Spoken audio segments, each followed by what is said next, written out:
So, good afternoon, everyone. I am Kyla Mayfitug, and I will be your reporter for this chapter, the Chapter 9, Part 4, Philippines a Century Hence.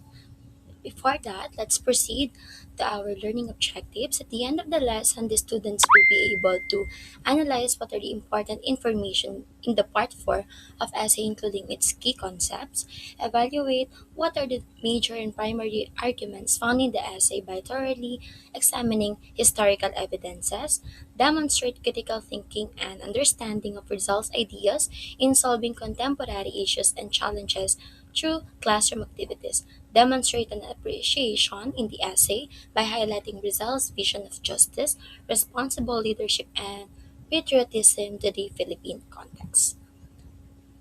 The important key concepts na mamaya po sa ating discussions ay talagang inyo pong ma-encounter.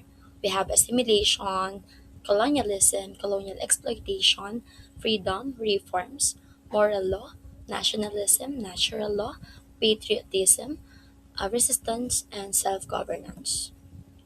Persons, of course, Jose Rizal, author of The Philippines A Century Hence, he also analyzed the future of the Philippines under Spanish rule, the Filipino people, central subjects of the Rizal discussion, whose desire for freedom and justice shaped his prediction of independence, and also the Spanish colonial authorities, government officials responsible for implementing Spain's colonial policies.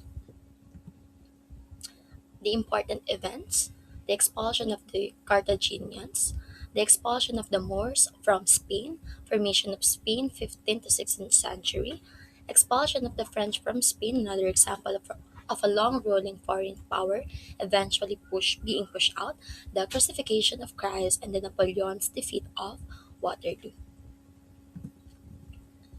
So, in the historical context, in the 19th century, the Philippines remained under Spanish colonial rule, where Filipinos were denied equal rights, political representation, and meaningful participation in government.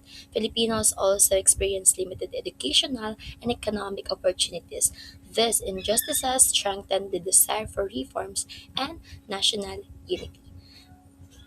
In biographical context, the Philippines A Century Hence was written between 1889 and 1890. Rizal had already established himself as a leading Filipino reformist after the publication of Noli Me Tangere in 1887. Part 4 reflects Rizal's development as a historian, political thinker, and a reform advocate. So, hindi na natin siya masyadong in-explain dahil I'm sure sa mga nauna pong presenters ng ating chapter 9 ay talaga namang na-explain na at naging paulit-ulit na ho ito.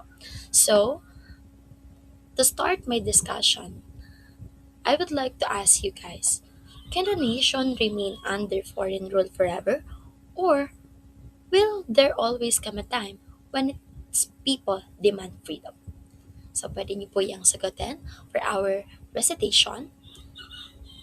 And just so you know, guys, more than 100 years ago, Jose Rizal asked the same question, but instead of answering with his own emotions or preference or beliefs, Jose Rizal answered this by using history, logic, and even critical analysis.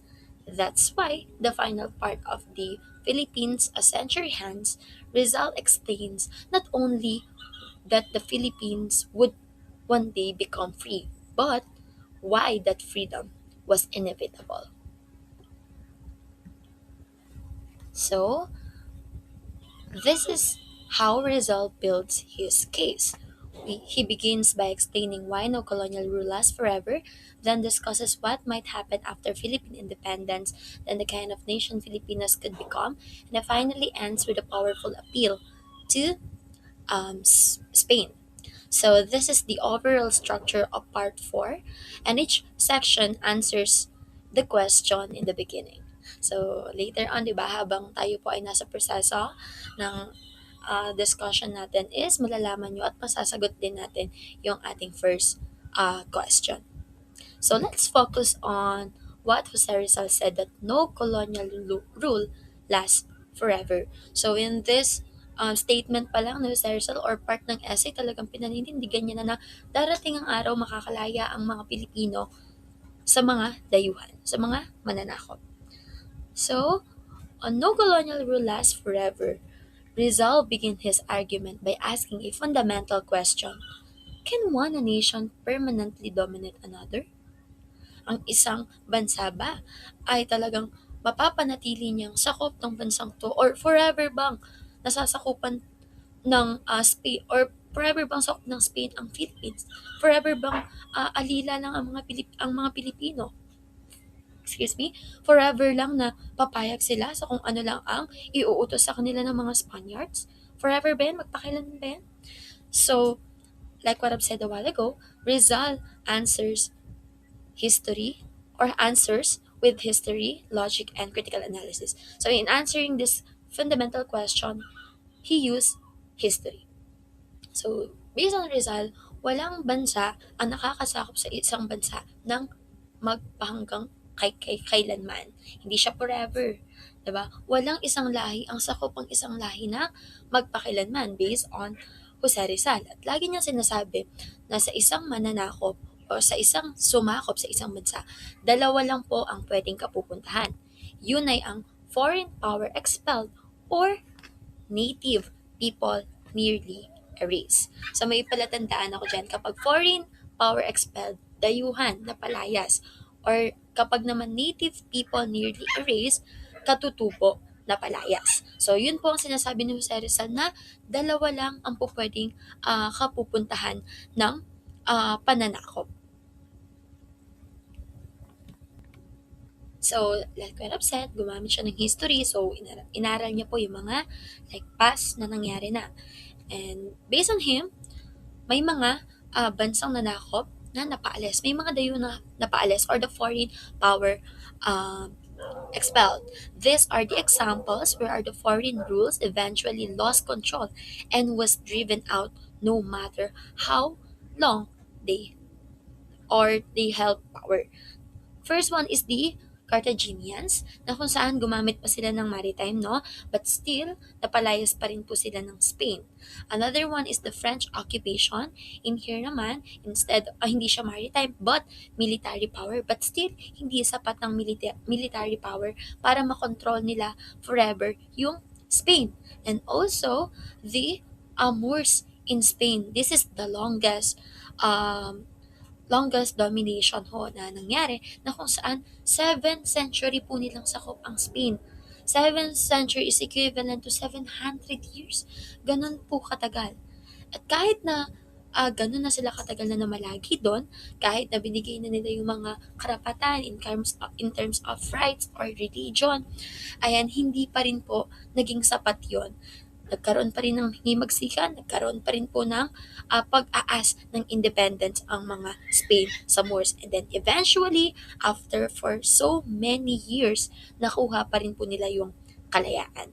So that's are the example of the foreign power expelled.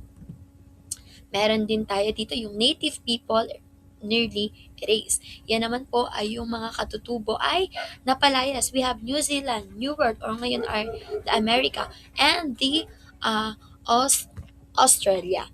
So, in these cases, it went the other way. Kung kanina, ang mga dayon ang napalayas, ngayon naman ang katutubo ang nawala, di ba? Instead of the foreign power being pushed out, the native population was nearly wiped out. Rizal uses this as the second possible outcome of the long-term foreign rule. Talagang, based pa lang po sa dalawang side na yan, no? Ang ang side na ni Jose Rizal is talagang hindi forever nasakop tayo ng bansang yan, hindi tayo forever sakop ng Spaniards na yan. Kahit pagbasehan pa natin yung mga nakaraan, kahit pagbasehan pa natin yung history, 'di ba? It's either aayos ang dayuhan or mawawala ang katutubo. But the question is, why this happens? Bakit nga ba hindi pwedeng pang matagalan yan? Dahil, based kay Jose Rizal, ang bansang nanakop or pinapagaan ang kapangyarihan sa isang bansa sa loob ng mahabang panahon ay salungat sa natural and ethical law. That's why it's contrary to all natural and ethical law. Yun po ang sinasabi ni Jose Rizal. And also, science shows that foreign elements can only end in three ways. tatlo lang daw po, okay? Gumamit na siya ng sensya, di ba? We have here the destruction, assimilations, and the isolation. So in assimilation, the foreign power blends into the native population and becomes one people. This is the first possible outcome. The colonizer and the colonized eventually merge into a single people. They they are sharing one identity na. So yung tao dito, pinagsama na, that is assimilation. So on the other hand, we also have another end ways, which is the distractions. So in destruction, this is the second outcome. The foreign power is eventually expelled by force, as seen with the Moors, Carthaginians, and the French. Diba yung mga example natin kanina? And the last is the isolation. And you can see, may dalawa tayong bullet dyan, because isolation, it is complete separation is impossible, and it would mean total weakness and decline for the colonizer. Based on Jose Rizal, parang hindi imposible mangyari ang total isolation, because it can actually happen in practice. Full separation would means complete loneliness and weak of strength of the colonizing power, which Rizal says would essentially becomes its own downfall. Kasi kahit parang isipin mo lang, parang sobrang imposible naman na parang ina-isolate niya lang tong bansang to, hindi niya magkaiba ang pamamalakad, magkaiba ang rules na ibibigay, i-isolate niya yung bansang to, malayong malayo, it's very impossible. At parang nakikita lang natin na walang power yung nag-colonize sa kanyang sinakupan na bansa. And if we are going to apply this in the Philippines, then we can truly say, or sa Rizal say, that makakalaya ang Pilipinas. Malaki ang chance na lalaya ang Pilipinas. Hindi pang matagalan, hindi pang forever. So, di ba, para siyang setup. On the first paragraph, nakita natin yung mga examples ng history na now i-apply sa Philippines. At sinabi niya na talagang, eto ha, he gave four conditions to the Spaniards. He says independence becomes unavailable, hindi mapipigilan, unless, first one, assimilation, Filipinos are not absorbed, assimilated into the Spanish nation. Kung ang mga Pilipino ay hindi na-absorb, hindi na-assimilate sa mga Spaniards or sa Spanish nation, then wala. Mag-aas ng independence sa mga tao. Another one is the shared spirit. The colonizer don't genuinely understand or share the spirit of the Filipino people, or equal laws and real reforms. There are no equal laws or genuine liberal reforms that make both peoples forget their different races or the social and political unity. Spaniards and Filipinos are not merged into one social and political unified people, free of opposing interests. In short, unfair. Hindi parehas ang batas sa kanila. Hindi nabibigay yung kalayaan nila. Hindi nabibigay ang rights nila. And based on Jose Rizal, kung hindi ibibigay yan ng Spaniards sa mga Pilipino, eventually, mga pagkaraan ng mga ilang taon, ng mga ilang pagkakataon lang, mag-aas at mag-aas ng independence, hindi mapipigilan ang pagkuha ng kalayaan ng mga Filipino. So, ayan. Meron ditong super important na note si Rizal sa essay niya, which is, necessity is the most powerful divinity in the world. The world knows, diba? Kapag narinig yung word na necessity, then ano yung pumapasok sa isip niyo? I'm sure, essential, kailangan, importante. 'Di ba? Kasi necessity. And based on sa Rizal, kung hindi na nabibigay yun, if no amount of affection for Spain, even among some Filipinos, and no fear of what might happen after separation, can stop this outcome. Kahit na mahal pa, may mga nagmamahal pa sa Spain, kahit yung Spain, mahal nila yung wala makakapigil. Kapag hindi nabibigay yung pangangailangan ng mga Pilipino, kapag hindi na ibibigay yung mga sapat na kailangan nila, diyan na mag-uumpisa yung aas niya na yung kung anong kulang, 'di ba? Para lang mag-rant na siya. Katulad na lang tayo, 'di ba? For example na lang dito ngayon sa panahon ho natin, kapag yung mga officials na nako po hindi nabigay yung dapat na sa atin, parang nag-rant na tayo na, "Eh, bakit naman hindi ganyan? Nag speak out po tayo." Ganun din ng pagkakataon na yun. Doon na mag-start yung divinity. Mag-aas na yung mga tao, mag-aasa sila ng fair treatment, ng kalayaan nila, ng freedom nila, ng independence nila. And also, one of the important points, it is impossible to exterminate the Filipino people. And based on Jose Rizal, data already proves it's impossible to wipe out the Filipino race. And even if it is possible, what would Spain gain from destroying a country it can't inhabit or develop? Tsaka, this is very impractical no sa part po ng Spain. And also he asked na what value would the Philippines even have to Spain without Filipinos living in it? So ano nga ba ang Pilipinas kung wala ang mga Filipino? Diba? Dahil ang mga Filipino isa rin po yan sa mga gumagawa talaga ng resources na mga makukuha ng mga Spain sa kanila. Bakit nila papatayin? And there are millions Filipinos na kaya that it is impossible to exterminate the Filipino people. That's why si Jose Rizal patuloy siyang nag-aasa mga Spaniards na naibigay ang mga karapatan ng mga Filipinos dahil hindi malayo, 'di ba? Hindi malayo mag-aasa sila ng independence. And the question is, what happens if Spain refuses to change? So anong mangyayari kung sakali man po na hindi pa rin pakikinggan ng mga Spaniards yung hinanaing ni Jose Rizal? Ayan, Spain denies Filipino education and freedom. So, iba ko lang, di ba? Kanina naibigay natin yung mga iba't iba pang mga binanggit ni Jose Rizal. Kapag yung mga bagay na yun hindi nabigay, parang possible. Kasi sinasabi ni Jose Rizal, pero dito sa part na sinasabi ni Jose Rizal, yung mga kanina, wala pa yun. Kaya pang tiisin ng mga Filipino yun. Pero dito, sa part na to, kung hindi pa binigay ng mga Spaniards ang education and freedom sa mga Filipino, doon na talaga mag-uumpisa na kung saan, syempre kung hindi na ibibigay, ang mismong mga Pilipino po ang hahanap ng paraan to grow and to learn. And after that, kapag nalaman nila na pagtanto nila na hindi na nga fair, mali na yung ginagawa ng mga Spaniards, the love for Spain slowly turns into anger. And that anger can turn into conflict. Imagine one side is angry and one side is afraid. Pag binanggayan, violence po ang magiging mangyari. Ang magiging kalabasan. The government responds with punishment and arrest. And the saddest part is nadadamay pa po yung mga innocent people, yung mga bibintangan lang. O ito, sumasalungat to sa sumasalungat to sa pamamalakad ng Spain. O, patay. O even the families. Siyempre, pinatay yun, inosente yun.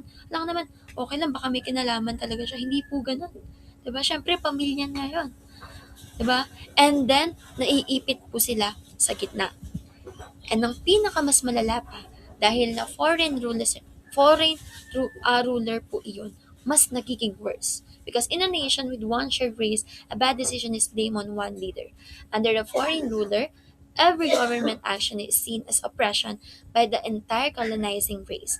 Anger spreads to all Spanish leaders, not just the one at fault. Sabi ni Jose Rizal, mas mabubuo na yung galit ng mga Pilipino. Kasi for example, tayo po ngayon, for example, President Bongbong Marcos, agree pala siya or finipush pala niya yung Paxilica. And then tayo mga ibang Pilipino, hindi tayo naniniwala. Ayaw natin yun. Siyempre, dahil ayaw natin yun, alam natin na maraming mga buhay ang masisira. Magagalit tayo. Pero hindi tayo magagalit sa buong Pilipinas. Magagalit tayo kay Bongbong Marcos. Dahil kahit paano, Pilipino siya. Kalahin natin siya. So, sa kanya lang tayo magagalit dahil pumamalakad niya yun. Pero nung time na yun, dahil lang na malakad, for example, ang nag-utos lang nun is isang Spanish leader. Pero dahil na Spanish siya, nabubuo yung galit natin in general. Hindi lang dun sa Spanish leader na yun, sa buong Spanish leaders na kung saan nabubuo na ang Philippines versus Spain. Okay? Yun ang pinapoint niya sa Rizal. And the cycle repeats until someone wins. Hindi po pwedeng iikot lang yan ng iikot. Hindi yan po pwedeng mangyayari lang mangyayari. Meron at merong mananalo. It is the cycle of conflicts. For example, here, rights denied. Sasabihin ng mga Filipino, ito po, bakit hindi nabibigay yung gantong karapatan namin? Ito, ba't hindi po naibibigay sa amin tamang sweldo, karapatang pantao, karapatang mag-speak out. And then kapag hindi dininay po yun ng mga Spaniards, syempre magagalit ang mga Pilipino. Kapag nagalit sila, lalaban sila, magkakaroon po ng conflict. Kapag nagkaroon na ng conflict, ipaglalaban at ipaglalaban po nila yung tingin po nilang tama, tingin nilang karapatan nila. And then after dun, ang nagiging ending po nun is mas lalong tumitibay yung mga Filipinos. Mas nai-strength po yung paniniwala nila. Then after nun, ilalapit na naman nila sa itaas, wala na naman, madi-deny na naman, magagalit na naman, conflict na naman, mabibigyan na naman sila ng house. Iikot yun ang iikot, cycle yun hanggang sa may nanalo. But, Jose Rizal make sure kung magkaroon man ng war ang Philippines or magkaroon man ng war ang Philippines at Spaniards, kung lumaban man ng mga Pilipinas talaga, is magkakaroon po ng struggle ang Spain. Because first, small army in the islands, konti lang ang mga army nila. Vast distance from Europe, malayo sila sa mismong taga saan sila. Limited knowledge of the islands dahil hindi naman sila taga doon. Ang mga Pilipino ang may alam doon. Risk of losing other colonies if the war drags on. Maraming mga sakop nila ang pwedeng mapabayaan dahil meron silang a war dito sa Pilipinas.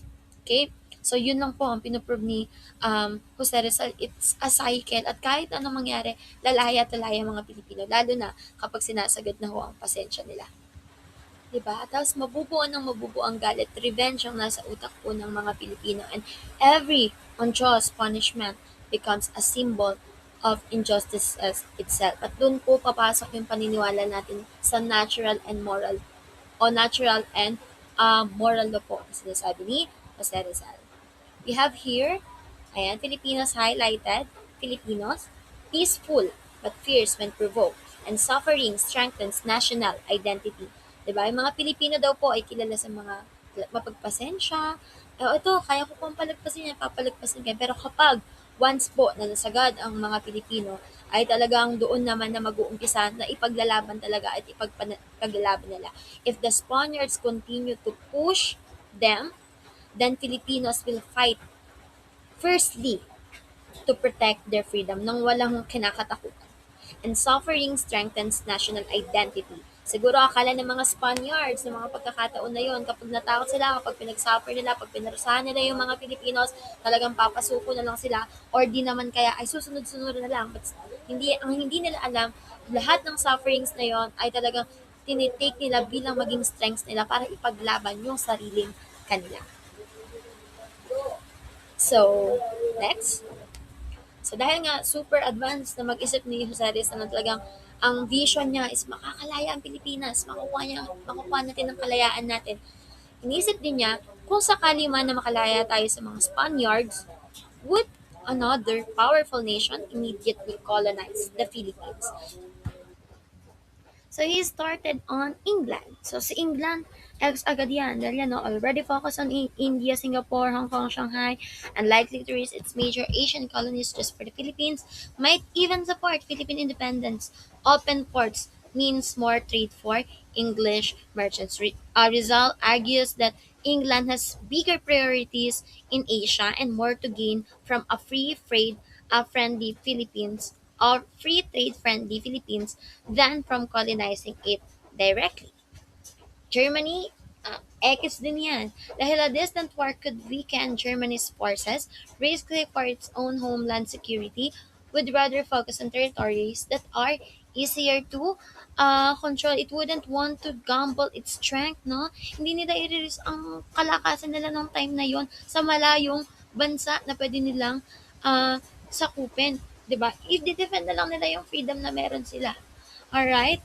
Next, France. X din ng France. It more focused on Indochina and China, more interested in gains influence within Europe, no strong enough reason to seize the Philippines. So in France, colonial tension and priorities were elsewhere, hindi sa atin, making a takeover of the Philippines unlikely. X talaga ang France. Another one is Holland, isa pang X, already strength across its own colonies in the region. But, uh, the Great American Republic or the USA, ito po ang sinabi na ni Hazardsel na possible, no? Possible na manakop sa Pilipinas. Why it might happen? Growing interest in the Pacific, ambition is contagious. Other powers are colonizing too. Already showed interest in the foreign affairs, and why it might not happen yet. The Panama Canal not yet built, no overcrowding, no urgent need for more land. Other European powers would become or would block the attempt. So, unlike the other powers, Rizal saw the United States as a real and growing factor. A nation whose expanding interest in the Pacific could eventually lead it to seek overseas territory. No? This turned out to be his most accurate prediction. Okay, pinaka most accurate po na prediction ni Jose Rizal of all. The US acquired the Philippines after the Spanish-American War in 1898, just 2 years after Rizal's execution. Ayan, after po nung Spanish-American War, it's the Treaty of Paris nung binenta ho tayo, ang nakasunod na sumakop na ho sa atin ay ang USA na pinaka-accurate na prediction ni Jose Rizal. That's why, it will happen and pwede siyang mangyari. Hindi lang ngayon, sabi niya nung time niya, hindi lang ngayon, pero malaki ang chance na ang susunod na pwedeng sumakop sa atin ay ang USA. So each major power has its own interest and problem. None had strong enough reason to seize the Philippines, especially once Filipino proved they could defend and govern themselves. Kung sakali man, or kung nakalaya man sa mga Spaniards, parang kaya na nilang mag-isa. They can be an independent country na. But all of that, no, ang gusto lang pong i-prove ni Jose Rizal that ang paglaya ng Pilipinas sa mga dayuhan ay very realistic and can survive without immediately falling under another colonial power. Hindi kailangan may bagong mananakop, hindi kailangan may bagong sasakop dahil kung napatunayan nila 'yon, kaya nila mapapatunayan nila kaya na nilang mag-stand out for their country. And dahil sa Sersal, di ba, like, very focused lang, straight to the point, straight to the goal, makakalaya ang Pilipinas, makakalaya tayo sa mga dayuhan nito. The next part is the results vision of a free Philippines, diba? Very advanced niya ng mag-isip dahil naisip niya na agad kung anong Pilipinas kung makakalaya tayo sa kamay ng mga dayuhan. Ayan, a new generation leads the way.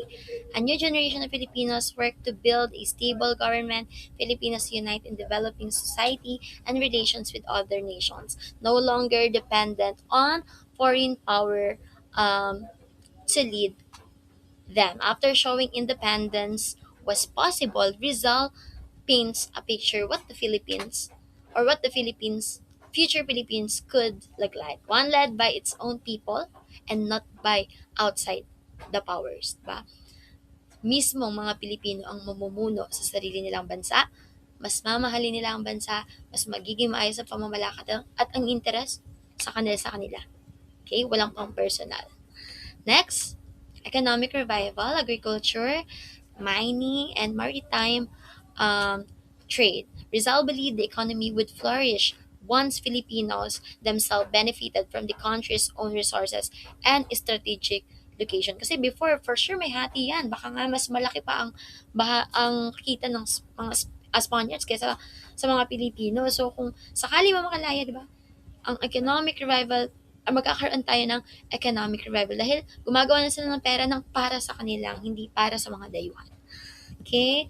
Next is the restoration of good Filipino qualities. Peaceful, cheerful, hospitable, brave, self-confident. I think naman, no, hanggang ngayon parang namana talaga natin yun sa kanila.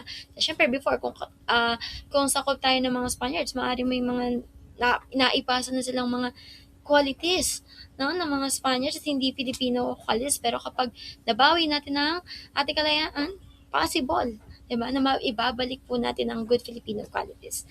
Peaceful, cheerful, hospitable, brave, and self-confident.